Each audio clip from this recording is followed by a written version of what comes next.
ప్రభు అయిన యేసుక్రీస్తు నామంలో మరి మనం ప్రకటన గ్రంథ ధ్యానాలలో ఉన్న మీ అందరికి కూడా నా హృదయపూర్వకమైన వందనాలు. దేవునికి మహిమ కలుగును గాక. ప్రకటన గ్రంథము స్వయంగా ప్రభు అయిన యేసుక్రీస్తు తన దూతను పంపించి అపోస్తలుడైన యోహానుకు బయలుపరచగా, అపోస్తలుడైన యోహాను పద్మాసు ద్వీపంలో చెరవాసిగా ఉన్నప్పుడు వ్రాసిన గ్రంథముగా మనం ప్రకటన గ్రంథాన్ని తీసుకోవచ్చు. ప్రకటన గ్రంథము ప్రభు అయిన యేసుక్రీస్తును గూర్చిన ప్రత్యక్షతగా మనం తీసుకుంటాము. ప్రకటన గ్రంథంలో అనేక అంశాలు, దానియేలు గ్రంథంలో మరుగుపరచబడిన అంశాలన్నీ కూడా ప్రకటన గ్రంథంలో బహిర్గతమయ్యాయి, బయలుపరచబడ్డాయి. కనుక మన ప్రభు అయిన యేసుక్రీస్తు రాకడను గూర్చి, అదేవిధంగా ఈ భూమి మీదకి రాబోయే మహాశ్రమల కాలాన్ని గూర్చి కూడా ప్రకటన గ్రంథంలో రాయబడి ఉన్న విషయం మనకు బాగా తెలుసు. ప్రియమైన దేవుని బిడ్డలారా, ప్రకటన గ్రంథము 6వ అధ్యాయం వరకు మనం ధ్యానించాము. 6వ అధ్యాయంలో దేవుని యొక్క ఉగ్రత ప్రారంభమవుతున్నట్టుగా మనం చూసాము. అది యెహోవా దినము, అది గొర్రెపిల్ల ఉగ్రత దినము, అది 7 ఏళ్ల శ్రమల కాలము, అది యాకోబు శ్రమల కాలము. రకరకాల పేర్లతో ఈ యొక్క మహాశ్రమల కాలాన్ని పిలుస్తారు. ఈ మహాశ్రమల కాలము ఎంత కాలము అని అంటే, దానియేలు గ్రంథం 9వ అధ్యాయం 24 నుండి 27 వాక్యాలు చూసినట్లయితే 7 ఏళ్ల శ్రమల కాలమని దానియేలు భక్తుడు సెలవిస్తున్నాడు. ప్రియమైన దేవుని బిడ్డలారా, దేవుడు దానియేలు భక్తులతో చెప్తున్నాడు, నీ జనులకు 70 వారములు నియమించబడిందని చెప్తున్నాడు. ప్రియమైన వారలారా, 69 వారములు పూర్తయిపోయింది.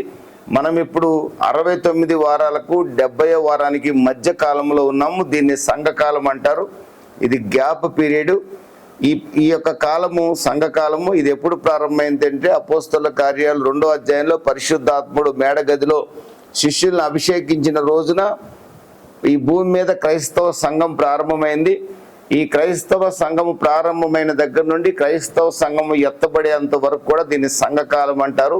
ఈ సంఘయుగం ప్రారంభమైంది అపోస్తలుల కార్యాలు 2వ అధ్యాయంలో ప్రారంభమైంది. సంఘ యుగము ఎప్పుడు ముగుస్తుందంటే ప్రకటన గ్రంథము 4వ అధ్యాయంలో ముగుస్తుంది. మొదటి తెస్సలోనిక 4వ అధ్యాయము 13 నుండి 18 వాక్యాల మధ్యలో సంఘము ఎత్తబడుటను మనం గమనించవచ్చు. దాన్నే ర్యాప్చర్ అంటారు. దానినే హర్పార్జో అనే గ్రీకు పదం వాడతారు. దాన్నే ర్యాప్టస్ అనే లాటిన్ పదం నుండి ర్యాప్చర్ అనే పదం వచ్చింది. సంఘము ఎత్తబడుట కాటప్ అని అంటారు. బలవంతంగా సంఘాన్ని ఒకరు ఎత్తుకొని పోతారు. ఎవరో ఎత్తుకొని పోరు. మన ప్రభు తన యొక్క దూతల్ని పంపిస్తారు. ప్రియమైన దేవుని బిడ్డలారా, మృతులైన వారు మొదట లేస్తారు.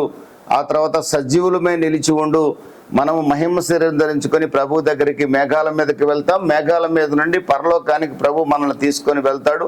పరలోకంలో 7 ఏళ్ల కాలము ప్రభువుతో కలిసి మనం ఉంటాము. ఆ తదుపరి మనం ఎప్పుడు కూడా ప్రభువును విడిచే అవకాశమే లేదు. కనుకనే మొదటి తెస్సలోనిక 4వ అధ్యాయము 17వ వాక్యంలో రాయబడిన మాట ఏంటంటే, మనం సదాకాలం ప్రభువుతో కూడా ఉండుట కొరకే కొనిపోబడుతున్నాము. సదాకాలము ప్రభువుతో ఉండటము అంటే, మేఘాల మీదకి మనం ప్రభు దగ్గరికి వెళ్ళినప్పుడు ప్రభు మనల్ని పరలోకానికి తీసుకెళ్తాడు, హెవెన్కి తీసుకెళ్తాడు. అక్కడ 7 ఏళ్ళు మాత్రమే ప్రభువుతో ఉంటాము. ఆ తర్వాత ప్రకటన గ్రంథం 19వ అధ్యాయం ప్రకారంగా ప్రభువుతో కలిసి మనం భూమి మీదకి వస్తాము. ప్రకటన గ్రంథము 20వ అధ్యాయంలో రాయబడిన ప్రకారంగా 5-6 వాక్యాలు రాయబడినట్లుగా ప్రభువుతో కలిసి ఈ భూమిని మనం 1000 ఏళ్ళు పరిపాలన చేస్తాము, ప్రభువుతో కలిసే ఉంటాము. ఆ తర్వాత ప్రకటన గ్రంథం 22వ అధ్యాయంలో రాయబడినట్లుగా యుగములు మనం ప్రభువుతో కలిసి జీవిస్తూ ఉంటాము, ప్రభువుతో కలిసి పరిపాలించే వారిగానే ఉంటాము. దేవునికి స్తోత్రం కలుగును గాక. అందుకే బైబిల్ సెలవిస్తుంది, మొదటి తెస్సలోనిక 4:17-18 వాక్యాలు మీరు చూస్తే, కాగా సదాకాలం మనం ప్రభువుతో ఉంటాము, కొనిపోబడిన మనము ప్రభువుతో ఉంటాము. ఈ రోజున భూమి మీద నమ్మకమైన క్రైస్తవ సంఘముగా గనక మనం జీవించినట్లయితే, నమ్మకమైన క్రైస్తవుడిగా వాక్యానుసారమైన జీవితాన్ని జీవించినట్లయితే, ఒక రోజున ఆర్భాటముతోనూ ప్రధాన దూత శబ్దముతోనూ బూరధ్వనితోనూ మేఘాల మీదకి ప్రభు వస్తాడు. ప్రభు బూరధ్వని వినిన వెంటనే మనం రెప్పపాటున మనకంటే ప్రభువులో ఉండి మృతులైన వారు సమాధులు తెరవబడతాయి. వారు లేచి ప్రభు దగ్గరికి వెళ్తారు. వారి ఆత్మ వారిలో ప్రవేశపెట్టబడుతుంది. వారు మహిమ శరీరాలు ధరించుకొని ప్రభు దగ్గరికి వెళ్తారు. సజీవులమై ఉన్న మనము కూడా రెప్పపాటున మహిమ శరీరాన్ని ధరించుకొని, అక్షయ శరీరాన్ని ధరించుకొని, క్షయమైపోయే ఈ దేహం మరణించకుండానే అక్షయతను ధరించుకొని ప్రభు దగ్గరికి చేరబోతున్నాం. ప్రియమైన దేవుని బిడ్డలారా, క్రైస్తవులు అందరూ మరణించాల్సిన అవసరం లేదు. ప్రభు మేఘాల మీదకి వచ్చినప్పుడు మరణం రుచి చూడకుండానే మనం ప్రభు దగ్గరికి వెళ్తాం. అయితే ఈ దేహంతో వెళ్ళము, ఈ వస్త్రాలతో వెళ్ళము, కానీ మహిమ దేహంతో మనం ప్రభు దగ్గరికి వెళ్తాము. ఇక్కడ మన భౌతిక దేహం కూడా భూమి మీద కనపడదు. ఆ రోజున వెతికితే ఎక్కడికి వెళ్ళాడు పాల్ మాథ్యూ, ఎక్కడికి వెళ్ళాడు పాల్ మాథ్యూ అని ఎత్తుక్కుంటారే కానీ నా భౌతిక దేహం కూడా ఇక్కడ భూమి మీద కనపడదు. నన్ను సమాధి చేయాల్సిన అవసరం లేదు. ప్రభు అయిన యేసుక్రీస్తు నేను బ్రతికుండగా మేఘాల మీదకి వస్తే క్రైస్తవుడికి గొప్ప నిరీక్షణ. దేవునికి మహిమ కలుగును గాక. అలాంటి ఆ మహిమ అనుభవాన్ని మనం పొందాలని ఆశపడదాం. అందుకే బైబిల్ అంటుంది, నజరేయుడైన యేసు త్వరగా రమ్మని ప్రార్థించమని బైబిల్ మనకి తెలియజేస్తుంది. దేవునికి స్తోత్రం కలుగును గాక. దేవుని యొక్క వాక్యానుసారంగా ఎవరైతే జీవిస్తారో, దేవుని కొరకు ఎవరైతే హింసలు పాలు కావడానికి ఇష్టపడతారో, మరి పేతురు రాసిన పత్రికలో తెలియజేసినట్లుగా పరిశుద్ధమైన ప్రవర్తనతోనూ భక్తితోనూ ప్రభు రాకడని ఎవరైతే అపేక్షిస్తారో, దేవునికి మహిమ కలుగును గాక. సజీవుడైన పరిశుద్ధుడైన యేసుక్రీస్తు రక్తంతో ఎవరైతే కడగబడి ప్రభు పాదాలు పట్టుకోగలుగుతారో, విశ్వాస జీవితాన్ని అంతం వరకు జీవించగలుగుతారో వారు మాత్రమే ప్రభు వచ్చినప్పుడు లేపబడతారు. అట్టి లేపబడే గుంపులో, అట్టి ఎత్తబడే గుంపులో, ఆ విధంగా ప్రభు దగ్గరికి వెళ్ళగలిగే గుంపులో ప్రభు మేఘాల మీదకి వచ్చినప్పుడు మనం ఉండాలని ఒక దైవ సేవకుడిగా నేను కోరుకుంటున్నాను. దేవునికి స్తోత్రం కలుగును గాక. భూమి మీద ఈ రోజున మనం కృపాయుగంలో ఉన్నాం. దేవుని కృప ద్వారా పరిశుద్ధాత్ముడు మనల్ని పాపాన్ని గూర్చి నీతిని గూర్చి ఒప్పింపజేసి మనల్ని రక్షణలోకి నడిపిస్తున్నాడు. ఈ పరిశుద్ధాత్ముడు ఒక రోజున భూమి మీద ఉండడు. దేవుని యొక్క కృప, యోగ్యత లేని వారికి యోగ్యతనిచ్చే కృప ఈ భూమి మీద ఒక రోజున ఉండదు. ఈ కృపాయుగం అనేది ఉండదు. పరిశుద్ధాత్ముడు భూమి మీద ఉండడు. పరిశుద్ధాత్ముడు కూడా సంఘం ఎప్పుడైతే ఎత్తబడిందో పరిశుద్ధాత్ముడు కూడా పరమునకు ప్రయాణమే వెళ్ళిపోతాడు. ఇక్కడ పరిశుద్ధాత్మ సంచారం అనేది ఉండదు. దేవుని యొక్క కృపాయుగం అనేది ముగిసిపోతుంది. అయినప్పటికీ కూడా దేవుడు దయగలవాడుగానే ఉంటాడు. 7 ఏళ్ళు తాను ఈ భూమి మీద కుమ్మరించబోయే శ్రమల్లో కూడా ఆయన మానవాళి మీద దయ చూపిస్తూనే ఉంటాడు, కనికరాన్ని చూపిస్తూనే ఉంటాడు. ప్రియమైన దేవుని బిడ్డలారా, 7 ఏళ్ల శ్రమల కాలం మానవాళికి ఎందుకు దేవుడు అనుమతించాడంటే, పలుమార్లు గద్దించినా లోబడట్లేదు కనుక ఒక్కసారి ఫైనల్గా ఒకవేళ వారికి మహాశ్రమల కాలాన్ని, నా ఉగ్రతల్ని భూమి మీదకు ఒకవేళ నేను పంపిస్తే, రక్షణ పొందిన సంఘాన్ని నేను పరమునకు తీసుకొని వెళ్ళి రక్షింపబడని కొన్ని వేల సంవత్సరాలుగా కేక వేసి పిలిచిన రక్షింపబడని వారిని మీదకి కొన్ని శిక్షలు అనుమతిస్తే, ఒకవేళ ఆ శిక్షల సమయంలోనైనా కొందరైనా మారు మనసు పొందుతారేమోనని ఆశతో ప్రభు 7 ఏళ్ల శ్రమల కాలాన్ని భూమి మీదకి అనుమతించినట్లుగా మనం చూడొచ్చు. అంతేకాకుండా మన ప్రభు అయిన యేసుక్రీస్తు ఏ ఇశ్రాయేలీల నుంచి వచ్చాడో ఆ ఇశ్రాయేలీలే ఈరోజు కూడా యేసు ప్రభు నమ్మని వారుగా ఉన్నారు. ఏ అబ్రహామునైతే మన దేవుడు ఎన్నుకున్నాడో ఆ అబ్రహాము వంశం ఈ రోజున ప్రభు అయిన యేసుక్రీస్తుని తిరస్కరించే వంశంగా మారింది. ప్రియమైన దేవుని బిడ్డలారా, ఇశ్రాయేలీలు దేవుని యొక్క స్వాస్థ్యము, వారు రక్షణ పొందాలనే దేవుని యొక్క ఉద్దేశం. ఇశ్రాయేలీలు ఈరోజు కూడా ప్రియమైన దేవుని బిడ్డలారా స్టిఫ్ నెక్డ్ పీపుల్గా ఉండి యేసుక్రీస్తుని రక్షకుడిని అంగీకరించట్లేదు. ఇశ్రాయేలీల మీద కనికరం గల దేవుడు, ఇశ్రాయేలీల మీద దయగలిగిన దేవుడు వారిని ఏ విధంగానైనా మార్చాలని ప్రయత్నం చేస్తూనే ఉన్నాడు. ఫైనల్గా ఇక ఆయన చేసేది ఏది లేక నీతి గల న్యాయాధిపతి కనుక 7 ఏళ్ల శ్రమల కాలాన్ని ఇశ్రాయేలీలకు అనుమతిస్తున్నాడు. వారితో పాటు అన్యజనులమైన ఈ భూమండలం మీద కూడా అనుమతిస్తున్నాడు. ఎందుకనంటే ఫైనల్ వేకప్ కాల్. ఈ యొక్క కాల్ ద్వారానైనా, ఈ శిక్షలు చూసైనా నా ప్రజలు నేను జీవము గల దేవుడిని గుర్తించి నా వైపుకి ఆకర్షింపబడతారేమోనని ప్రభు ఆశపడుతూ ఉన్నాడు. ప్రియమైన దేవుని బిడ్డలారా, ఆ సమయంలో కూడా 7 ఏళ్ల శ్రమల కాలంలో కూడా కొన్ని కోట్ల మంది రక్షించబడే అవకాశం ఉంది. మరొక భయంకరమైన విషయం ఏంటంటే, ఎంతమంది రక్షించబడతారో అంతకంటే రెట్టింపుగా దేవుడిని దూషించేవారు కూడా ఉంటారని ప్రకటన గ్రంథం తెలియజేస్తుంది. 6వ అధ్యాయంలో 6 ముద్రలు గొర్రెపిల్ల విప్పటం మనం చూసాం. మన ప్రభు అయిన యేసుక్రీస్తు విప్పటం మనం చూసాం. మొదట ముద్ర విప్పినప్పుడు తెల్లని గుర్రం మీద ఒక వ్యక్తి బయటకు వచ్చినట్లుగా మనం చూస్తున్నాం. అతడే అంత్యక్రీస్తు, యాంటీక్రైస్ట్. భూమి మీద తాత్కాలిక సమాధానం కల్పించే వ్యక్తిగా బయటకు వస్తాడు. ఇశ్రాయేలీలైతే అతనే మెస్సయ్య అని చెప్పి నమ్ముతారు. అతనే రక్షకుడు, అతనే రాబోయే మెస్సియాక్ అని నమ్ముతారు. అతడే తమకు రాజు అని నమ్ముతారు ఇశ్రాయేలీలు. వారిని మోసం చేస్తాడు. 7 సంవత్సరాలు ఇశ్రాయేలీలతో సంధి చేసుకుంటాడు. 3.5 సంవత్సరాలు మాత్రమే వారితో స్నేహంగా ఉంటాడు. రెండవ 3.5 సంవత్సరాల కాలంలో తన ప్రతిమను యెరూషలేములో కట్టబడిన దేవాలయంలో తన ప్రతిమను పెట్టి దానిని పూజించమని ఇశ్రాయేలీయులను బలవంతం చేస్తాడు. అప్పుడు వారికి అర్థమవుతుంది ఇతడు నిజమైన మెస్సయ్య కాదని. అప్పటి వరకు ఈ అంత్యక్రీస్తుని నిజమైన మెస్సయ్య అని వారు ఇశ్రాయేలీయులు నమ్ముతారు. ఇప్పుడు యెరూషలేములో దేవుని మందిరం లేదు, యెహోవా మందిరం లేదు. ఆ మందిరం స్థానంలో ఒక మసీదు ఉంది. ఆ మసీదు స్థానంలో ఇశ్రాయేలీయులు దేవుని మందిరం కట్టాలని ప్రయత్నాలు చేస్తున్నారు.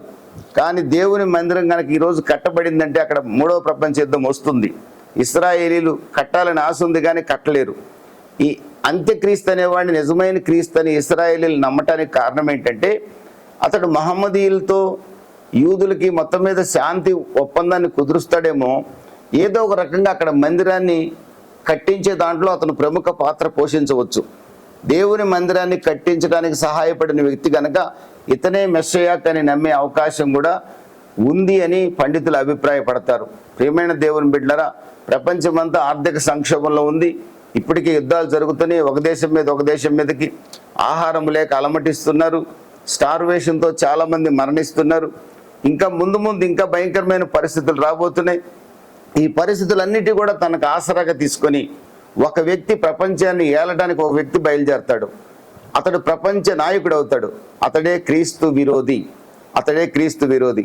తెస్సలోనిక రాసిన పత్రిక 2 తెస్సలోనియన్స్ 2వ అధ్యాయంలో క్రీస్తు విరోధి గురించి రాయబడి ఉంది.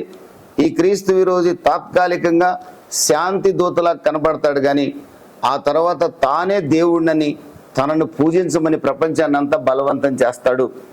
ఎవరైనా విగ్రహాలను పూజిస్తారు, కానీ యూదులు పొరపాటును కూడా విగ్రహాలను పూజించరు.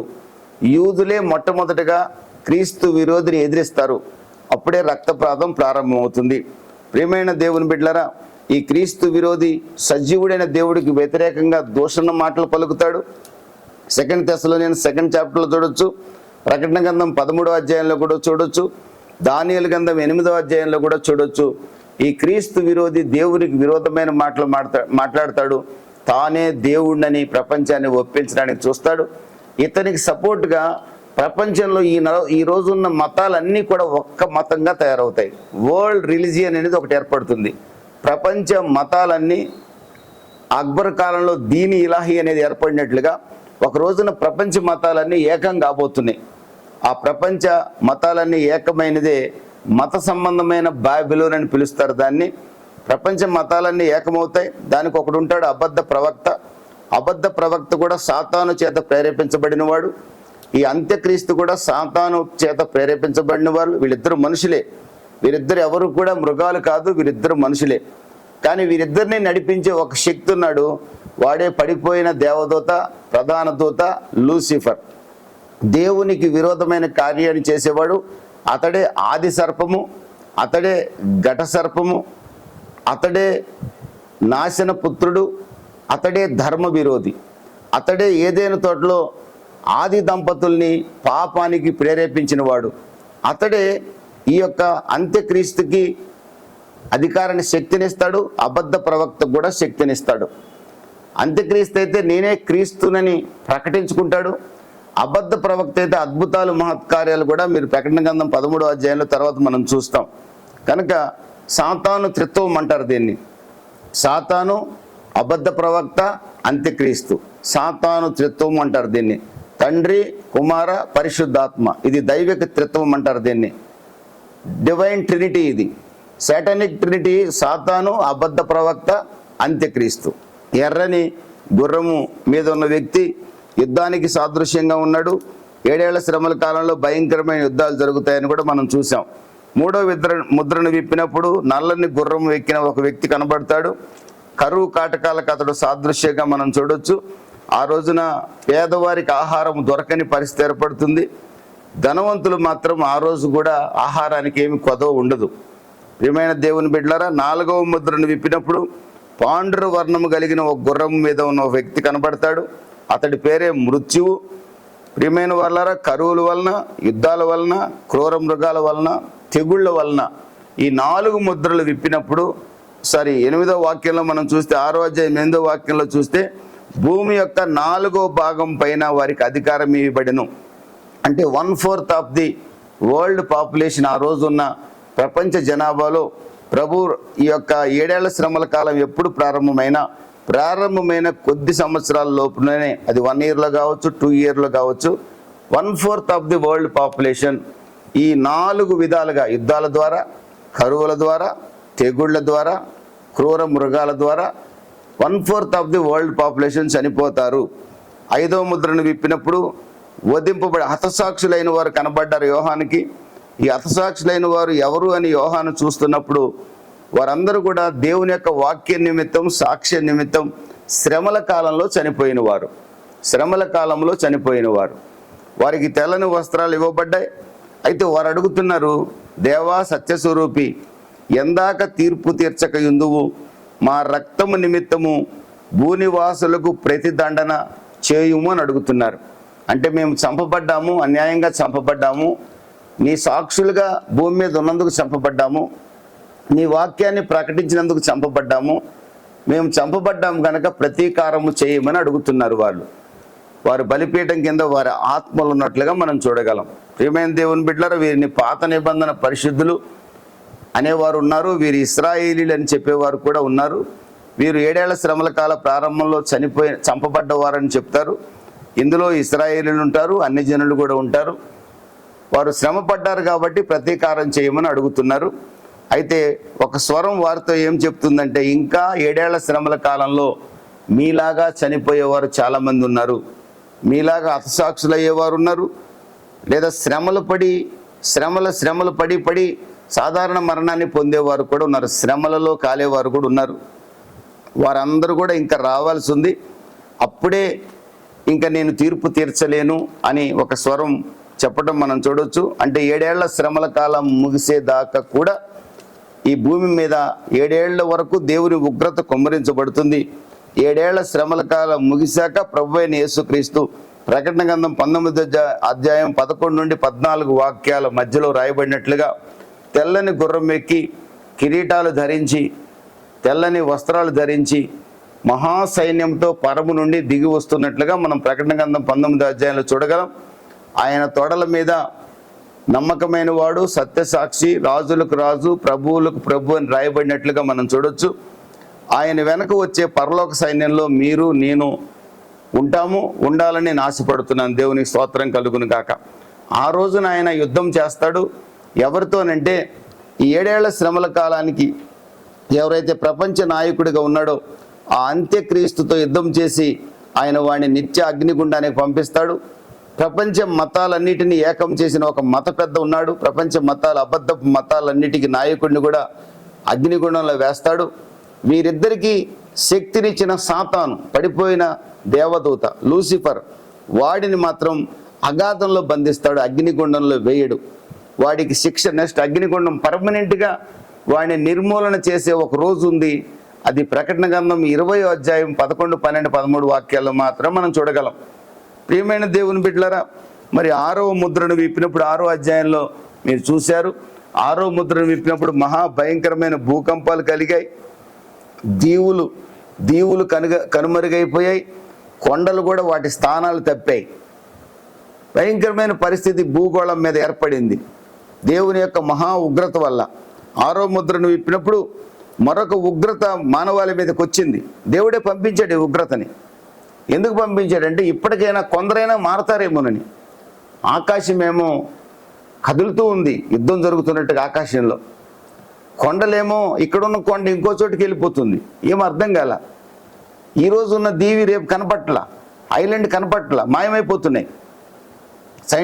సైంటిస్టులు కూడా చెప్తుంటారు కదా, వేడి, గ్లోబల్ వార్మింగ్ ఎక్కువైపోయి కొన్ని ఐలాండ్స్ సముద్రంలో మునిగిపోతాయని. బైబిల్లో రాసి ఉంది. ఐలాండ్స్ మరుగైపోతున్నాయట, కొండలు స్థానాలు తప్పిపోతున్నాయట. ఏమండి మరి ఆకాశంలో పరిస్థితులు గందరగోళంగా ఉంటాయి. ఒక్కోసారి ఏంట్రా ఈ ఆకాశం మేఘాలతో పరుగులు పెడుతున్నాయి అనుకుంటారు. అయితే భూరాజులు, ప్రధానులు, మంత్రులు, సహస్రాధిపతులు, సైనికులు, ధనికులు, బలిష్ఠులు వీళ్ళందరూ కూడా కొండల దగ్గరికి వెళ్ళి, గుహల దగ్గరికి వెళ్ళి మమ్మల్ని కాపాడమని అడిగారట. కానీ సజీవుడైన దేవుడి దగ్గరికి వచ్చిన వాళ్ళు కాదంటండి. దేవునికి స్తోత్రం కలుగును కాక. దేవుడేమో కొందరైనా భయం కలిగైన రక్షకుడైన నన్ను ఆశ్రయిస్తారని దేవుడు అనుకుంటే, మానవుడు ఎంత భయంకరమైన వ్యక్తో, ఎంత దుర్మార్గపు ఆలోచన కలిగిన వ్యక్తో మనం చూస్తే, సృష్టికర్త అయిన దేవుడి దగ్గరికి రాకుండా దేవుడు సృష్టించిన కొండల దగ్గరికి వెళ్ళి మీలో దాక్కుంటాము, మాకు కొద్ది చోటు ఇవ్వండి, గొర్రె పిల్ల ఉగ్రతను మేము తట్టుకోలేకపోతున్నాము, మమ్మల్ని కాపాడండి అని కొండల దగ్గరికి గుహల దగ్గరికి వెళ్తారంటండి. మమ్మల్ని కాపాడమని అడుగుతారట. వాళ్ళు తెచ్చుకున్న బొమ్మలు కూడా వాళ్ళని కాపాడలేకపోగా ఆ బొమ్మలనట ఎలికలకి గబ్బిలాలకి వేస్తారటండి. ఈ బొమ్మలు మమ్మల్ని కాపాడలేకపోతున్నాయని. మరి బొమ్మలు కాపాడలేనప్పుడు సృష్టికర్త అయిన దేవుడి దగ్గరికి రావాలి కదండి. రాలా. సృష్టింపబడిన కొండలని దేవుళ్ళుగా భావించి గుహల దగ్గరికి వెళ్ళి మమ్మల్ని కాపాడమని అడుగుతున్నారు. ప్రియమైన దేవుని బిడ్డలారా, ఈ భయంకరమైన పరిస్థితుల్లో అనేకులు చనిపోయే అవకాశం ఉంది, కానీ ప్రజలు మారు మనసు మాత్రం పొందట్లేదు. ఈ రోజున మనం ఎంత శుభవార్త చెప్పినా, యేసును కులదేవుడు అనేవాడు ఒకడు, యేసుని మతదేవుడు అనేవాడు ఒకడు, మా జాతి దేవుడు కాదు యేసుప్రభు అనేవాడు ఒకడు, విదేశీ దేవుడు యేసుప్రభు అనేవాడు ఒకడు, యేసుప్రభు దేవుడు ఎట్టవుతాడు మనిషి అయితే అనేవాడు ఒకడు, అసలు యేసుప్రభుకు దండం పెట్టడం ఏంటి అనేవాడు ఒకడు.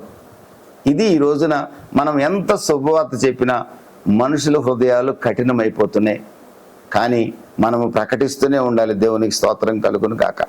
అయితే వాక్యాన్ని ప్రకటిస్తున్న మనము, వాక్యాన్ని వింటున్న మనము గొర్రెపిల్ల యొక్క ఉగ్రత దినంలో మనం ఉండకూడదు. గొర్రెపిల్ల ఉగ్రత దినము 7 ఏళ్ల శ్రమల కాలం రాకముందే ఎత్తబడే సంఘములో మనం ఉండాలి. అంటే నమ్మకమైన క్రైస్తవులుగా మనం బతకాలని ఈ ప్రకటన గ్రంథాన్ని ధ్యానించేటప్పుడు మనం గ్రహించవలసిన వారమై ఉన్నాం. దేవునికి స్తోత్రం కలుగును గాక. ప్రకటన గ్రంథం 7వ అధ్యాయాన్ని క్లుప్తంగా మనం ధ్యానిద్దాం. ప్రియమైన దేవుని బిడ్డలారా, 7వ అధ్యాయము 1, 2, 3 వాక్యాలు నేను చదువుతాను.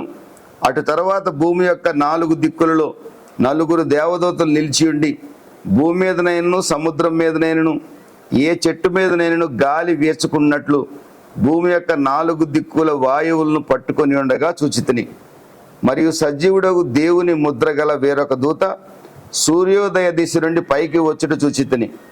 భూమికిని సముద్రమునకు హాని కలగజేయుటికై అధికారం పొందిన 4 దూతలతో, ఈ దూత మేము మా దేవుని దాసులను వారి నొసళ్ళ యందు ముద్రించు వరకు భూమికైనను సముద్రమునికైనను చెట్లకైనను హాని చేయవద్దని బిగ్గరగా చెప్పాను. దేవునికి మహిమ కలుగును కాక. ప్రియమైన దేవుని బిడ్డలారా, 7వ ముద్ర ఉంది, 7వ ముద్రను విప్పాలి. కానీ దేవుడు కరుణామయుడు, దేవుడు కనికరము గలవాడు. 6వ అధ్యాయంలో 6 ముద్రలు విప్పబడ్డాయి. 6 ముద్రలు విప్పబడినప్పుడే 1/4 ఆఫ్ ది వరల్డ్ పాపులేషన్ చనిపోయారు. 7వ ముద్రను విప్పితే గనక, 7వ అధ్యాయంలోనే 7వ ముద్రను విప్పి ఉంటే 4 దిక్కుల్లో 4 దేవదూతలు గాలి విసరకుండా గాలి మొత్తాన్ని తమ చేతుల్లో పట్టుకొని ఉన్నారంట. అసలు గాలి లేకపోతే ఒక్క పురుగైనా బతుకుతుందండి? ప్రియమైన దేవుని బిడ్డలారా, ఈ గాలి వీచుకున్నట్టు భూమి యొక్క 4 దిక్కులు వాయువులను వాళ్ళు పట్టుకొని ఉన్నారట. అంటే భూమికి హాని చేయటం కోసం వాళ్ళు రెడీగా ఉన్నారు. హాని చేయడానికి రెడీగా ఉండే సమయంలో ఒక దేవదూత, సజీవుడకు దేవుని ముద్ర గల వేరొక దూత, అనదర్ ఏంజల్, ఈ వేరొక దూతని యేసుప్రభు అని పిలిచేవాళ్ళు ఉన్నారు, యేసుప్రభు అని చెప్పేవాళ్ళు ఉన్నారు. కానీ యేసుప్రభు కాదు ఈ చోట. వేరొక దూత సూర్యోదయ దిశ నుండి పైకి వచ్చుట చూచితిని. అంటే తూర్పు దిక్కు నుండి ఆయన రావడం చూశాడు. ఎవరు? యోహాను చూశాడు.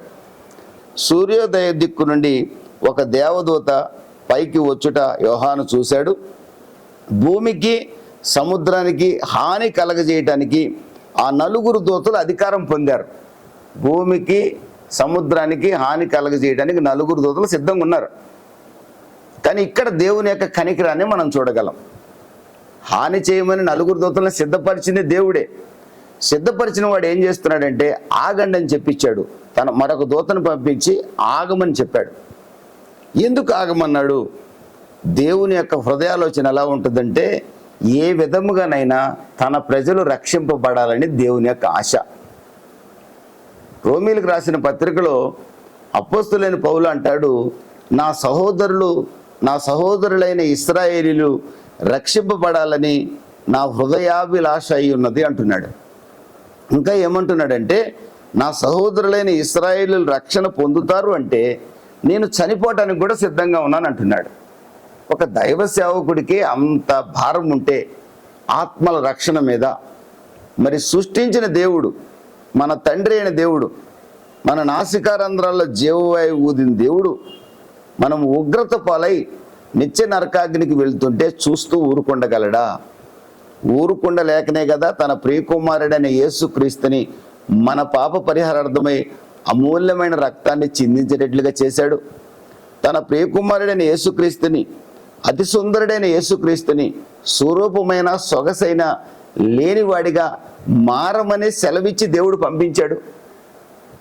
అంత కనికరం, అంత కృప మన మీద ఉంది కనుకనే ఆయన మనల్ని రక్షణలోకి నడిపించాడు. ఈ రోజున ప్రియమైన దేవుని బిడ్డలారా, 7 ఏళ్ల శ్రమల కాలం అనుమతించాడు కానీ, ఆ విధంగానైనా కొందరైనా రక్షణ పొందుతారని ఎదురు చూశాడు కానీ, మానవుని యొక్క హృదయ కాఠిన్యాన్ని గమనించిన దేవుడు 6వ ముద్ర విప్పబడిన వెంటనే 7వ ముద్ర విప్పబడాలి కదా.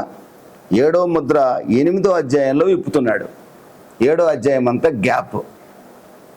ఈ 7వ అధ్యాయంలో ఈ గ్యాప్ తీసుకోవడానికి కారణం ఏంటంటే, దేవుడికి మానవుడి మీద ఇంకా ప్రేమ చావలేదండి. ఇంకా ఏదో ఒక విధంగా ఈ శ్రమల కొలిమిలో నుండైనా నా బిడ్డలను రక్షించాలని ఆశ. కొన్ని సందర్భాల్లోనండి మన కుటుంబంలో కూడా చాలా భిన్నమైన పరిస్థితులు వస్తాయి. కొన్ని అనారోగ్యాలు వస్తాయి. కుటుంబంలో అనుకోకుండా ఊహించని ఎదురు దెబ్బలు తగులుతాయి. యేసు ప్రభు నమ్ముకున్న కుటుంబాల్లో సంగతి నేను చెప్పేది. మనమేమనుకుంటామంటే దేవుడు అన్యాయం చేశాడు అనుకుంటాం. కాదు, దాని వెనక ఏదో దాగి ఉంటుంది. దేవుని యొక్క ఉద్దేశం ఏదో ఉంటుంది. ఏమై ఉంటుందో తెలుసండి, మీరు నేను కొన్ని విషయాల్లో అవిధేయులుగా ఉంటే ప్రభు రాజ్యానికి చేరలేం. మనల్ని విధేయులుగా మార్చాలంటే ఖచ్చితంగా మనకు శ్రమలు తప్పదు. శ్రమల కొలిమిలో కాలితేనే విధేయులుగా మారతాం మనం. బైబిల్ సెలవిస్తుంది, పేతురు భక్తుడు రాస్తున్నాడు, శ్రమలట విధేయతను నేర్పుతాయట. కీర్తనాకారుడు అంటున్నాడు, నేను శ్రమల పాలై ఉండుట నాకు మేలాయని అంటున్నాడు. నేను శ్రమలు అనుభవించడం నాకు మేలైంది అంటున్నాడు. ఎందుకు శ్రమలు ఆయనకి మేలయ్యాయంటే, ఆయన శ్రమల గుండా వెళ్ళకపోతే నీతిమంతుడిగా మారలేడు. శ్రమల గుండా వెళ్తేనే మనలో నేను నాది అనే అహంకారం చచ్చిపోతుందండి. నిజంగా నా జీవితంలో నేను వ్యక్తిగతంగా చెప్తున్నాను, 2 సంవత్సరాల క్రితం పాల్ మాథ్యూకి ఈరోజు పాల్ మాథ్యూకి చాలా తేడా ఉంది. 2 సంవత్సరాల క్రితం నేను నాది అనుకునేవాడినేమో నేను, కానీ ఈ రోజున నా ఆలోచన విధానం ఎలా ఉంది తెలుసా? అంతా దేవుని మహాకృప. ఆ స్టేజ్కి నేను రాగలిగానని నేను సాక్ష్యం చెప్తున్నాను. నా బలము, నా శక్తి, నా వాక్ పటిమ, నా జ్ఞానం దేనికి పనికిరాదు. నేను నా పిల్లల్ని పెంచలేను. నా పిల్లల్ని నడిపించాలన్నా, నా పిల్లల క్రమంగా బ్రతికేటట్లుగా చేయాలన్నా, నా పిల్లల్ని దేవుడు ఆశీర్వదించాలి కానీ, నా ధనం కానీ, నా జ్ఞానం కానీ నా పిల్లల్ని వర్ధిల్ల చేయలేదు, నా సేవను అభివృద్ధి చేయలేదు. నేను నా జ్ఞానంతో చెప్పినందువల్ల ఒక్కడు మారడు, దేవుని కృప మాత్రమే మార్చగలదని ఈ రోజుకి నేను గ్రహించగలిగానని మీ ఎదుట సాక్ష్యం చెప్తున్నాను. ఎందుకో తెలుసండి, నేను అనేక శ్రమల గుండా నడిపించబడుతున్నాను, నలగొట్టబడుతున్నాను కనుకనే దేవుడు ఈ శ్రమలలో నాకు విధేయత నేర్పించాడు. శ్రమలు ఖచ్చితంగా విధేయత నేర్పిస్తాయండి. అందుకే బైబిల్ అంటుంది, శ్రమను ఆయుధంగా ధరించుకోండి అంటుంది. శ్రమని ఆయుధంగా మనం ధరించుకోవాలట. ఒక శ్రమ వచ్చిందంటే దాని వెనక ఏదో మేలు ఉంది. దేవునికి స్తోత్రం కలుగును కాక. దేవుడు ఏదో మనల్ని సరిచేయాలనుకుంటున్నాడు, దేవుడు మనల్ని ఆశీర్వదించాలనుకుంటున్నాడు, దేవుడు మనకి ఏదో నేర్పించాలనుకుంటున్నాడు. ఈ ఆలోచన కనుక క్రైస్తవుడు కలిగి ఉంటే ఖచ్చితంగా అతడు పరిశుద్ధపరచబడతాడు, అతడు విధేయుడు అవుతాడు, దేవుని యొక్క కనికరాన్ని గుర్తించగలుగుతాడు. దేవుడు ఎప్పుడు దయగలవాడేనండి, దేవుడు ఎప్పుడు కృపగలవాడే, దేవుడు ఎప్పుడు అన్యాయం చేసేవాడు కాదు. దేవునికి స్తోత్రం కలుగును కాక. 7వ అధ్యాయంలో విప్పవలసిన 7వ ముద్ర 8వ అధ్యాయంలో విప్పుతున్నాడు. 7వ అధ్యాయంలో ఆయన చేయాలనుకున్నది ఏమిటి? 4 దూతలను పంపించాడు భూమికి సముద్రానికి హాని చేయమని.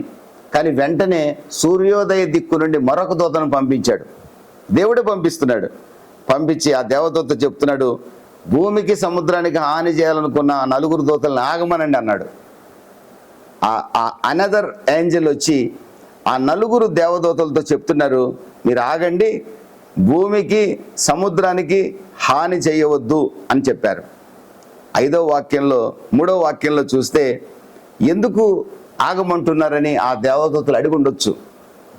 దానికి ఒకవేళ అడక్కముందే ఈ దేవదూత చెప్తున్నాడు, సూర్యోదయ దిక్కు నుండి వచ్చిన దేవదూత, ఈ దూత, మేము మా దేవుని దాసులను వారి నొసళ్ళ యందు ముద్రింపు వరకు భూమికైనను సముద్రమునికైనను చెట్లకైనను హాని చేయవద్దని బిగ్గరగా చెప్పెను.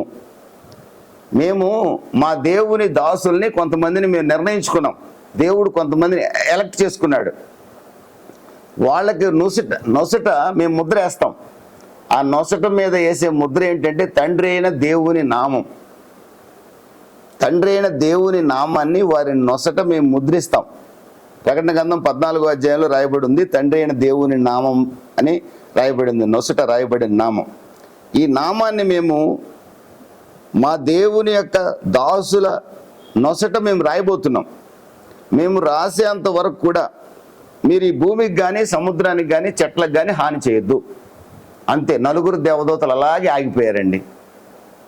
ఈ సూర్యోదయ దిక్కు నుంచి వచ్చిన దేవదూత కొద్దిగా పెద్ద దేవదూత అయి ఉండొచ్చు, అందుకే ఈయన యేసుప్రభు అయి ఉండొచ్చు. ఈయన ఆగమంటే వాళ్ళు ఆగారని చెప్పే భక్తులు ఉన్నారు. కాకపోతే ఇతను కూడా దేవదూతే. ప్రియమైన దేవుని బిడ్డలారా, దేవుడు ఇశ్రాయేలీలందరూ నశించిపోవటం ఆయనకి ఇష్టం లేదు కనుక ఇశ్రాయేలీలు స్టిఫ్ నెక్డ్ పీపుల్, మెడ వంచని ప్రజలు, ఈరోజు కూడా ప్రభు అయిన యేసుక్రీస్తుని నమ్మలేదు. 7 ఏళ్ల శ్రమల కాలంలో కూడా నమ్మరు. 7 ఏళ్ల శ్రమల కాలంలో ఎప్పుడు నమ్ముతారో తెలుసండి? 7 ఏళ్ల శ్రమల కాలం ముగించబడి ప్రభు అయిన యేసుక్రీస్తు మనమందరం కలిసి ప్రభువుతో కలిసి భూమి మీదకి వచ్చే సమయంలో యేసు ప్రభు యొక్క గాయాలు కనపడతాయట వాళ్ళకి. ఆ గాయాలు చూసి తాము పొడిచిన వారిని చూసి వాళ్ళు ఏడుస్తారని జకర్యా గ్రంథం 12వ అధ్యాయంలో రాయబడి ఉంది.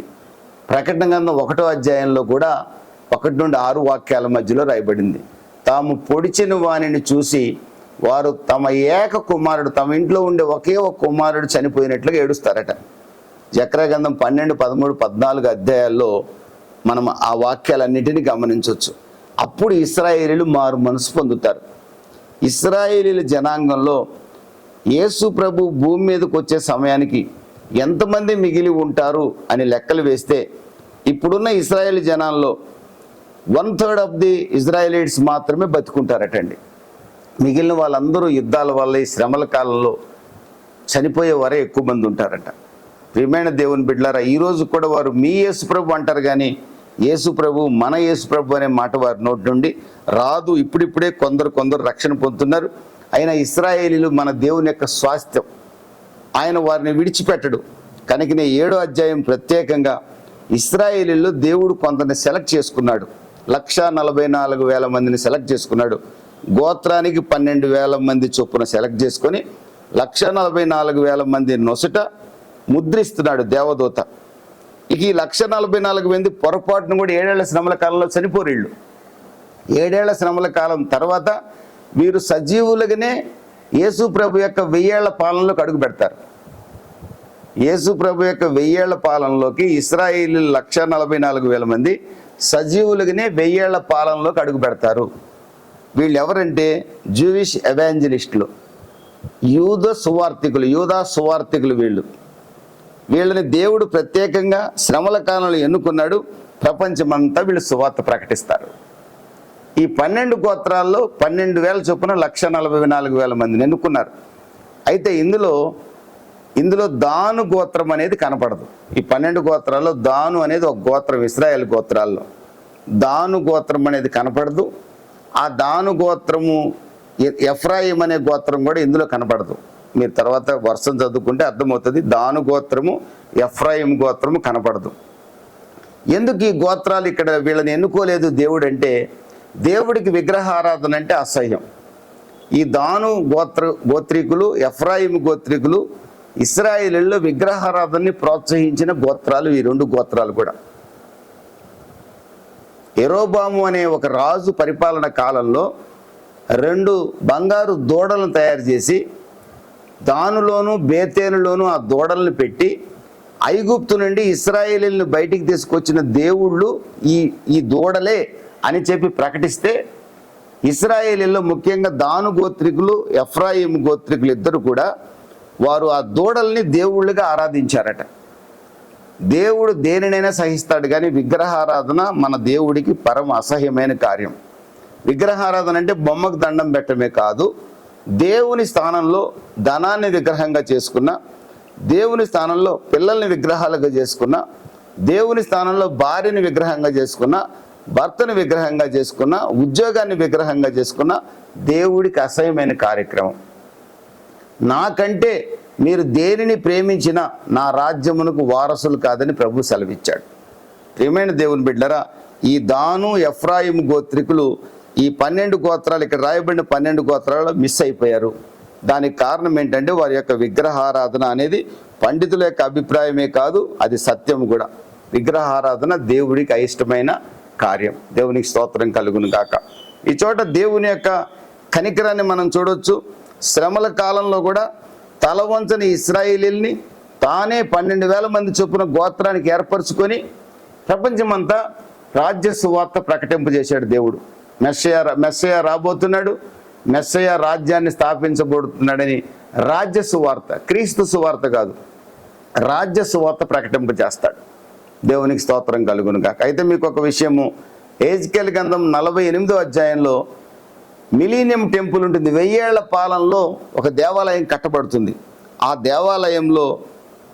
దేవాలయంలో యాజక ధర్మం నిర్వహించే వాళ్ళలో, ఆ దేవాలయానికి పరిచర్య చేసే వాళ్ళలో అక్కడ మీరు 48వ అధ్యాయం ఎహెజ్కేలు గ్రంథంలో చదివితే అప్పుడు ఈ దాను గోత్రం కనబడుతుంది, ఎఫ్రాయిము గోత్రం కూడా కనబడుతుంది. ఇక్కడ తిరస్కరించబడిన గోత్రం మిలీనియం టెంపుల్, మిలీనియం అంటే 1000 ఏళ్ల పాలనలో ఈ గోత్రికులు కనపడతారు. అంటే దేవుడు కరుణా సంపన్నుడు, దేవుడు కనికరం గలవాడు, ఆయన కోపించుతూనే వాత్సల్యం చూపించే దేవుడు. ఇక్కడేమో వాళ్ళని సువార్థికులకు ఎన్నుకోల, కానీ 1000 ఏళ్ల పాలనలో దాను గోత్రికులు కూడా ఉన్నారు, ఎఫ్రాయిము గోత్రికులు కూడా కొంతమంది ఉన్నారు. కనుక దేవుడు ఎవరిని కరుణించాలనుకుంటాడో వారిని కరుణిస్తాడు. అందుకే మనం ఎవరైనా ఒక పాపిని, ఒక దుర్మార్గుడిని, ఒక తాగుబోతుని, ఒక తిరుగుబోతుని చూసి వీడు దుర్మార్గుడు, వీడు నాశనం అయిపోతాడు, నరకానికి పోతాడని పొరపాటున మన నోట రాకూడదు. ఆ వ్యక్తి ఎప్పుడు రక్షించబడతాడో ఎవరికి తెలియదు. కనుక మనము జడ్జి చేసే బదులుగా అతని కొరకు ప్రార్థన చేయగలిగితే చాలు. మన బంధువు అయినా సరే, మన స్నేహితుడైనా సరే, మనం జడ్జి చేసే బదులుగా అతని కొరకు ప్రార్థన చేయగలిగితే చాలు. వాళ్ళు భయంకరమైన విగ్రహారాధికులండి, అన్ని బొమ్మలు వాళ్ళ ఇంట్లో ఉన్నాయండి, వాళ్ళు ఖచ్చితంగా నరకమే అన్నాడు ఒక ఆయన నాతో. వాళ్ళు పోరు నరకానికి, నువ్వు పోతావు నరకానికి. ఎందుకంటే అన్నయన పోయే అవకాశం ఉంటుంది. ఎందుకంటే వాళ్ళు మారు మనసు పొందొచ్చు రేపొద్దున. వాళ్ళని వెక్కిరించిన అతను ఉన్నాడే, అతను ప్రభుకి ఇష్టంగా లేక ప్రభు ఆ రాత్రి వస్తే అతను నరకానికి వెళ్ళిపోవచ్చు. అందుకనే ఎవరిని విమర్శించడం మనకు దూరమగును గాక. దేవుని స్తోత్రం కలుగును గాక. ప్రియమైన దేవుని బిడ్డలారా, 7వ అధ్యాయంలో 144,000 మంది యూదులు ముద్రించబడ్డారు. వీరు ప్రపంచమంతా సువార్త ప్రకటించారు. వీరి సువార్త ద్వారా ప్రపంచంలో అన్ని జనులు రక్షణ పొందారు. వీరి సువార్త ద్వారా యూదులు రక్షణ పొందారు. వీరి సువార్త ద్వారా అన్ని జనులు రక్షణ పొందారు. దేవుని స్తోత్రం కలుగును గాక. ఈ 144,000 మంది 7 ఏళ్ల శ్రమల కాలంలో సాతాను వీళ్ళని ఏమి చేయలేడు, అంత్యక్రీస్తు వీళ్ళని చంపలేడు. 144,000 మంది సజీవంగానే 1000 ఏళ్ల పాలనలోకి వస్తారు, అడుగు పెడతారు. దేవునికి మహిమ కలుగును గాక. ఇక 9వ వాక్యంలో మనం చూసినట్టయితే, అటు తర్వాత నేను చూడగా ఇదిగో ప్రతి జనములో నుండి, ప్రతి వంశములో నుండి, ప్రజల్లో నుండి, ఆయా భాషలు మాట్లాడు వారిలో నుండి వచ్చి ఎవడును లెక్కింపజాలని గొప్ప సమూహము కనబడెను. వారు తెల్లని వస్త్రములు ధరించుకున్నారు, ఖర్జూరపు మట్టలు చేతపట్టుకున్నారు, సింహాసనం ఎదుట గొర్రెపిల్ల ఎదుట నిలబడ్డారు. సింహాసనాసుడైన దేవునికి గొర్రెపిల్లకి రక్షణకై స్తోత్రమని మహాశబ్దంతో ఎలుగెత్తి చెప్పారు. దేవదూతలు, సింహాసనం చుట్టూ పెద్దలు, 4 జీవులు నిలబడి ఉన్నారు. వారు కూడా సింహాసనం ఎదుట సాష్టాంగపడి ఆమెన్, యుగ యుగములకు మా దేవునికి స్తోత్రమును, మహిమయు, జ్ఞానమును, కృతజ్ఞత స్తుతియు ఘనతయు శక్తియు బలమును కలుగునుగా కని చెప్పుచు దేవునికి నమస్కారము చేసెను. ఆమెన్. దేవునికి మహిమ కలుగునుగా. ప్రియమైన దేవుని బిడ్డలారా, ఇక్కడ 1,44,000 మంది యూదులు ముద్రింపబడ్డారు. ఇదొక భాగం 7వ అధ్యాయంలో.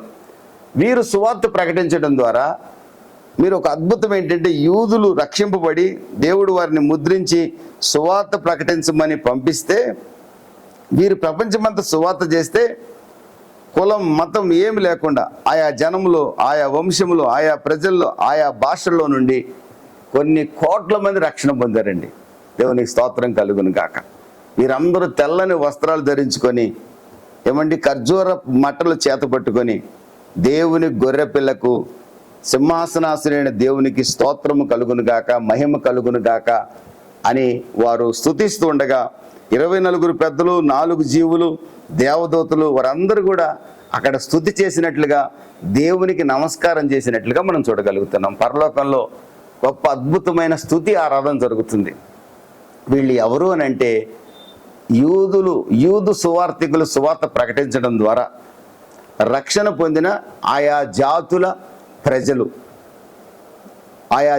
ప్రజలు, సజీవుడైన దేవుడిని తెలుసుకున్న ఆయా జాతుల ప్రజలు. వీళ్ళు శ్రమల నుండి శ్రమల కాలంలో, 7 ఏళ్ల శ్రమల కాలంలో రక్షింపబడిన వాళ్ళు. వీళ్ళు హతసాక్షులు కాదు. 6వ అధ్యాయము 5వ ముద్ర విప్పినప్పుడు హతసాక్షులు కనపడతారు. వీరు హతసాక్షులు కాదు. వీరు సాతాను యొక్క ముద్ర ఒకటి ఉంటుంది. 666 అని ముద్ర వేయించుకోకుండా ఆహారం దొరకదు. 13వ అధ్యాయంలో ప్రకటన గ్రంథంలో చూడొచ్చు. నీళ్లు దొరకవు, బియ్యం దొరకవు, రొట్టె దొరకదు. ఏమంటే వ్యాపారాలు చేయలేము, ఏటీఎంకి పోతే డబ్బులు దొరకవు. 666 అనే ముద్ర వేసుకుంటే మాత్రమే నీళ్లు, ఆహారము దొరుకుతుంది. అది సాతాను యొక్క ముద్ర. వీళ్ళు ఎవరంటే శ్రమల కాలం నుంచి వచ్చిన వారు. వీరెవరంటే సాతాను యొక్క ముద్రను వేసుకోకుండా, ఆహారం లేకుండా చనిపోయారు, నీళ్లు లేకుండా చనిపోయారు. షడ్రక్ మెషక్ అబేద్నెగో లాగా రక్షింపకపోయినా మేము చనిపోతామన్నారు చూడండి. వాళ్ళైనా హతసాక్షులు కావడం సిద్ధపడ్డారు.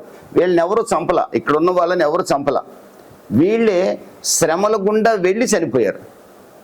దేవుని కొరకు సాతాను ముద్ర వేయించుకోకుండా మేము దేవుని కొరకే బతుకుతామని సువార్త నమ్మి, రాజ్య సువార్త నమ్మి, సజీవుడైన దేవుణ్ణి విశ్వసించి, దేవుడు త్వరగా రాబోతున్నాడు, మెస్సయ్య త్వరగా రాబోతున్నాడు అని నమ్మి దేవునికి స్తోత్రం కలుగును గాక రక్షణ పొందిన వాళ్ళు వీళ్ళు. శ్రమల కాలంలో కూడా దేవుడు పరిశుద్ధాత్ముడు లేడు ఆ రోజున భూమి మీద, కృప లేదు. అయినా దేవుని యొక్క కనికరం ఉంది, దయ ఉంది. ఆ దయ 1,44,000 మంది యూదుల్ని ముద్రించింది. ఆ యూదులు సువార్త ప్రకటన ద్వారా, రాజ్య సువార్త ప్రకటన ద్వారా కొన్ని కోట్ల మంది రక్షణ పొందారు. అంటే దేవుడు దయామయుడు. ఆయన ప్రతి క్షణం మన మీద దయ చూపించాలని ఆశపడతాడు. మనమే ఆయన దయ నుండి దూరం అవుతుంటున్నాం. అందుకే నీ దయ నుండి దూరము కాగా అని పాట పాడుకుంటున్నాం. ఎప్పుడు మనమే దేవుడి దయకు దూరం అవుతాం. దేవుడు ఎప్పుడు మన మీద దయ చూపించాలని అనుకుంటాడు. మనమే ఆయన దయను పొందలేని దౌర్భాగ్యులుగా ఉంటాం. ఇక్కడ ప్రియమైన దేవుని బిడ్డలారా, 11వ 13వ వాక్యంలో చూస్తే పెద్దలలో ఒకడు తెల్లని వస్త్రములు ధరించుకున్న వీరెవరు, ఎక్కడి నుండి వచ్చిద్దరని నన్ను అడిగాను. యోహాను అడిగాడట. ఈ పెద్దలు 24 పెద్దల్లో ఒక ఆయన యోహాను, ఈ తెల్లని వస్త్రాలు ధరించుకున్న వీళ్ళెవరో నీకు తెలుసా? ఇది యోహాను చూస్తున్న పరలోక దృశ్యం అంతే, జరిగిందేం కాదు, ఇంకా జరగబోయే సంగతి. అప్పుడు యోహాను అంటున్నాడు, అందుకు నేను, అయ్యా నీకే తెలియననగా. యోహానుకి అర్థమైపోయింది, ఈయన నన్ను పరీక్షిస్తున్నాడని అర్థం చేసుకున్నాడు యోహాను. అయ్యా ఎత్తబడిన సంఘంలో భాగస్థుడైన జాకబ్రాజ్ గారు, నీకే తెలియను. ఎత్తబడిన సంఘంలో భాగమైన పెద్ద నీకే తెలియను కదా, నాకేం తెలుసు అన్నాడు యోహాను ప్రవక్త, అపోస్తలుడైన యోహాను. అప్పుడు ఆయన అంటున్నాడట, వీరు మహాశ్రమల నుండి వచ్చిన వారు, గొర్రెపిల్ల రక్తంలో తమ వస్త్రములను ఉతుక్కొని వాటిని తెలుపు చేసుకొనిరి. అందువలన వారు దేవుని సింహాసనం ఎదుట రాత్రింబవళ్ళు ఆయన ఆలయములు ఆయన్ని సేవించున్నారు. సింహాసనానుసీడైన వాడు తానే తన గుడారం వారి మీద కప్పును. వారికి ఇక మీదట ఆకలేను దాహమైన ఉండదు. సూర్యుని ఎండైనను ఏ వడగాలేను వారికి తగలదు. ఏలయనగా సింహాసనం మధ్య నుండు గొర్రెపిల్ల వారికి కాపరి అయి జీవజలముల బుగ్గల యొద్దకు వారిని నడిపించును. దేవుడే వారి కనుల నుండి ప్రతి బాష్ప బిందువును తుడిచివేయును. దేవునికి స్తోత్రం కలుగును గాక. ఆ పెద్ద చెప్పారట, వీరు మహాశ్రమల నుంచి వచ్చారు, దేవుని కొరకు శ్రమలు సహించారు, భరించారు. సాతాను ముద్రను ధరించడానికి వీళ్ళు ఇష్టపడలేదు. సాతాను ముద్ర వేసుకొని ఆహారం తినడానికి ఇష్టపడలా. ఆహారం లేకపోయినా పర్లేదు, నీళ్లు లేకపోయినా పర్లేదు, సాతాను ముద్రను మేము వేయించుకొనము, మేము దేవుని కొరకే బతుకుతాము. ఎప్పుడు వీరికి జ్ఞానోదయం అయింది తెలుసా? 7 ఏళ్ల శ్రమల కాలంలో. మనకెప్పుడు జ్ఞానోదయం అయింది? 7 ఏళ్ల శ్రమల కాలానికి ముందే. ఒకవేళ మన జ్ఞానోదయం అయి ఉంటే, జ్ఞానోదయం కాకపోతే ఈ రాత్రి మన జ్ఞానోదయం కావాలి. 7 ఏళ్ల శ్రమల కాలంలో వీరు ఎంత భయంకరమైన శ్రమలు అనుభవించారంటే, శ్రమలలో వారు తమ వస్త్రాలు ఉతుక్కున్నారట. భయంకరమైన శ్రమల గుండా వారు సహించి సహించి సహించి ఆ శ్రమల కొలిమిలో కాలి కాలి వాళ్ళు తమ వస్త్రాలు తెల్లని చేసుకున్నారట. అన్ని శ్రమలు భరిస్తే కానీ వారు దేవునికి సమీపస్తులయ్యారు. ఈ రోజున మనకు ఉచితమైన రక్షణ దేవుడు ఇచ్చాడు. ఉచితంగా, ఫ్రీగా, ఏమి మనం ఏ పేమెంట్ లేకుండానే ఉచితంగా తన రక్తాన్ని మన కొరకు పే చేసి, మీ పాపాన్ని ఒప్పుకోండి, విడిచిపెట్టండి, మారు మనసు పొందండి అని ప్రభు మనకు చెప్తే, మనం మారు మనసు పొందాం, పాపాన్ని ఒప్పుకున్నాం, విడిచిపెట్టాం, యేసు రక్తంలో కడగబడ్డాం, బాప్తిసం పొందాం, రక్షణ పొందాం, పరిశుద్ధాత్మ అభిషేకం పొందాం. దీన్ని మనం కాపాడుకుంటూ ముందుకు సాగగలిగితే మనం ధన్యులం. దీన్ని కాపాడుకోకుండా ఉంటే మనకంటే దౌర్భాగ్యులు మరొకరు ఉండరని కూడా లేఖనం సెలవిస్తుంది. ఉచితంగా ప్రభు మనకిచ్చిన రక్షణ. కానీ వారు ఆ రోజున తమ వస్త్రాలు ఎలా తెలుపు చేసుకున్నారో తెలుసండి? మహాశ్రమల కాలం గుండా నడిచి భయంకరమైన శ్రమలు భరించి, వాళ్ళు చంపబడలేదు, కానీ చంపబడితే ఒక్కసారి ప్రాణం పోయేది. వాళ్ళు చంపబడలా. దినదినము ఎన్నో శ్రమలు సాతాను చేతుల్లో, అబద్ధ ప్రవక్త చేతుల్లో, అంత్యక్రీస్తు చేతుల్లో భయంకరమైన శ్రమలు అనుభవించి దేవుని సన్నిధికి చేరగలిగారు. దేవునికి స్తోత్రం కలుగును. మరణించి సాధారణ మరణాన్ని పొంది శ్రమల కొలిమిలో కాలి దేవుని సన్నిధికి చేరగలిగారు. వారు ధన్యులు. వారి కన్నీటి ప్రతి బాష్ప బిందువు తుడిచివేయబడుతుంది.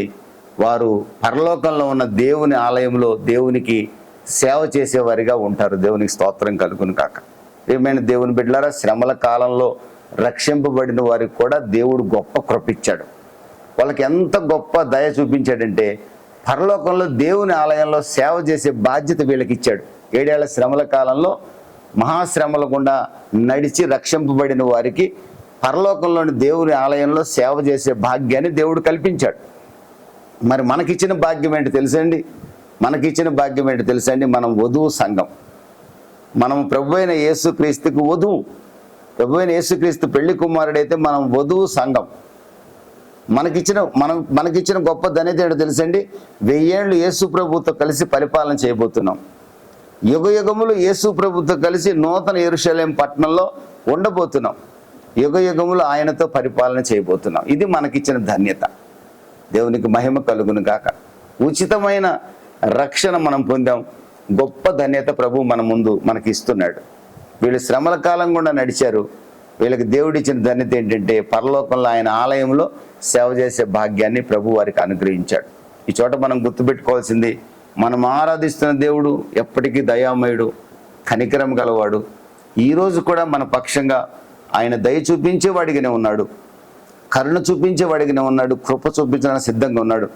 మనమే అనుకుంటాము, దేవుడు నన్ను విడిచిపెట్టాడేమో, దేవుని దయకి నేను దూరం అయ్యానేమో, దేవుడు నన్ను చూడలేదేమో, నా కుటుంబాన్ని చూడలేదేమో అని మనం కంగారు పడి అవిశ్వాసం అయిపోతాం. 7 ఏళ్ల భయంకరమైన శ్రమల కాలంలోనే తన మాట వినక అవిధేయులైన ప్రజల మీదకి దేవుడు ఉగ్రత కుమ్మరించే సమయంలో కూడా దేవుడు దయ చూపించాడు తన ప్రజల మీద. ఈ రోజున ఇంకా ఉగ్రత దినాలు రాలా, ఇంకా ప్రభు రాకడ సమీపంగా ఉంది, కానీ ఎప్పుడో తెలియదు. ఇప్పుడు మనం కృపాయుగంలో ఉన్నాం. ఇప్పుడు ఆయన మన మీద కృప చూపించుకుంటే ఎలా ఉంటాడు? ఇప్పుడు దయ చూపించుకుంటే ఎలా ఉంటాడు? మనం అడిగితే ఖచ్చితంగా మనకు ఆయన దయ చూపిస్తాడు, కృప చూపిస్తాడు. మనం అడగాలి, స్వచ్ఛమైన మనసుతో అడగాలి. సుఖభోగాల కొరకు అడిగేవారికి ఉండకూడదు. మనం స్వచ్ఛమైన మనసుతో ఆయన నామ ఘనత కొరకు మనం ప్రభువుని అడగగలిగే వారిగా ఉంటే ఖచ్చితంగా ప్రభు మనకు సహాయం చేయకుండా ఉండడు. అనీతిమంతుడైన న్యాయాధిపతి విధవరాలకు సహాయం చేస్తే, నీతిమంతుడైన న్యాయాధిపతి 7 ఏళ్ల శ్రమల కాలంలో కూడా దయ చూపించిన న్యాయాధిపతి కృపాకాలంలో మనకు సహాయం చేయకుండా ఉంటాడా? దేవునికి మహిమ కలుగును గాక. ఆయన కృపను మనం ఎప్పుడు మర్చిపోకూడదు. ఆయన దయను ఎప్పుడు మర్చిపోకూడదు. ఆయన అన్యాయస్తుడు కాదు. ఆయన ఎప్పుడు మన పక్షంగా న్యాయం చేయడానికే సిద్ధముగా ఉంటాడు. అట్టి కృప ప్రభు మనకు అనుగ్రహించాలని 7 ఏళ్ల భయంకరమైన శ్రమల కాలంలో నడిచిన వారి పక్షంగానే అంత ధన్యతను చూపించిన దేవుడు ఎత్తబడే సంఘంలో భాగస్థులం కాబోతున్న మన పక్షంగా గొప్ప కృపను చూపించడానికి ఆయన సిద్ధముగా ఉన్నాడు. ప్రార్థన చేసుకుందాం. మహాపరిశుద్ధుడా, ప్రేమ కలిగిన తండ్రి, నీకు స్తోత్రం నాయన. నమ్మదగిన వాడా, నీకు వందనాలు చెల్లిస్తున్నాను. ప్రకటన గ్రంథం 7వ అధ్యాయంలో ప్రభువా 1,44,000 మంది యూదుల్ని మీరు ముద్రించుటలో మీ కనికరం, మీ ప్రేమ, మీ దయ మేము గ్రహించగలిగాం. వారి సువార్త ద్వారా ప్రభువా ప్రపంచంలో అనేక జాతులు, వంశాల్లో నుండి ప్రజలు రక్షింపబడిన నా తండ్రి వారిని మేము చూస్తున్నాం.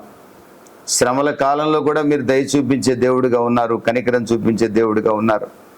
తండ్రి, మీరు కోపిస్తూనే ఉంటారు, వాత్సల్యం చూపిస్తూనే ఉంటారు. ప్రకటన గ్రంథంలో స్పష్టంగా మీ యొక్క కోపం మాకు అర్థమవుతుంది, మీ కనికరం కూడా మాకు అర్థమవుతుంది.